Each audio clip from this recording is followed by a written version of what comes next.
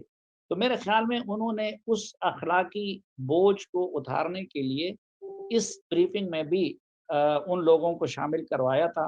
لیکن وہ ظاہری بات ہے کہ بلاول صاحب اور یا شاید اس کے ساتھ ساتھ نون لیگ نے بھی اعتراض کیا ہو، تو ان کو نکال دیا گیا. اب پہلے سے دیکھیں، اگر مدعو نہ کیا جاتا، یہ تو کسی اور نے انیشیٹ نہیں کیا نا، خود فرت اللہ بابر صاحب نے اس کو نامناسب سمجھا، اس کو تہذیب کے خلاف سمجھا کہ پہلے سے ان کو انوائٹ کیا گیا ہے. اور جس وقت فرت اللہ بابر صاحب یہ ٹویٹ کر رہے تھے، تو اس وقت برین سٹارمنگ سیشن ہو رہا تھا بلاول صاحب کی قیادت میں، وہ وہاں پہ بیٹھے تھے. بالکل بالکل. تو یہ بتائیے محسن داوڑ صاحب کا کیا، انہوں نے کس معاملے کے اوپر ہمیں جو اطلاعات ملی ہیں، ظاہری باتیں غیر مصدقہ ہیں کہ الیکشن میں جو رول ہوتا ہے اسٹیبلشمنٹ کا، دھاندلی کے جو مسائل ہیں، اور یہ سنا کہ اس کے اوپر ایک مکالمہ ہوا. آپ کی کیا معلومات ہیں سلیم صاحب؟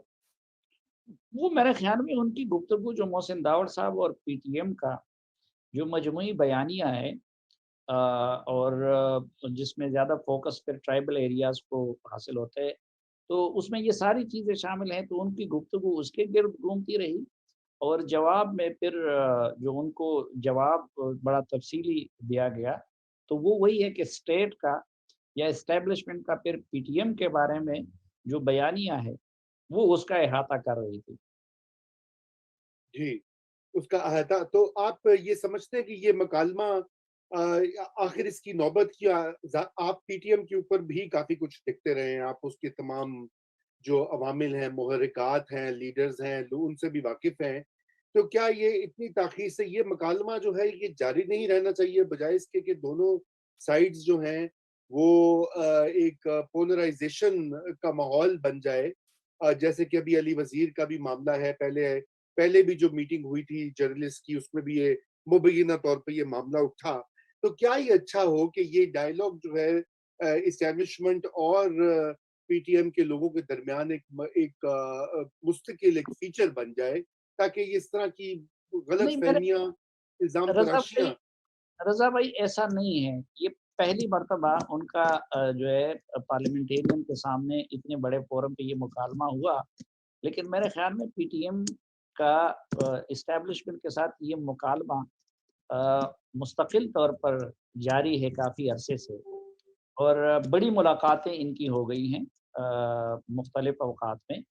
آپ نے دیکھا ہوگا، اور اگر خود محسن داوڑ یا منظور پشتین کی اگر نہیں بھی ہوتی براہ راست مکالمہ اسٹیبلشمنٹ کے ساتھ، تو آپ نے دیکھا ہوگا کہ اس سے پہلے اسی اسپیکر صاحب نے ایک کمیٹی بنائی تھی، اور اس کمیٹی میں وہ لوگ آئے بھی تھے، اور اس کی 2 نشستیں ہوئی بھی تھی. تو وہ تھرو گورنمنٹ ہو رہا تھا، تو یا through speaker and Parvez Khattak وغیرہ ہو رہا تھا.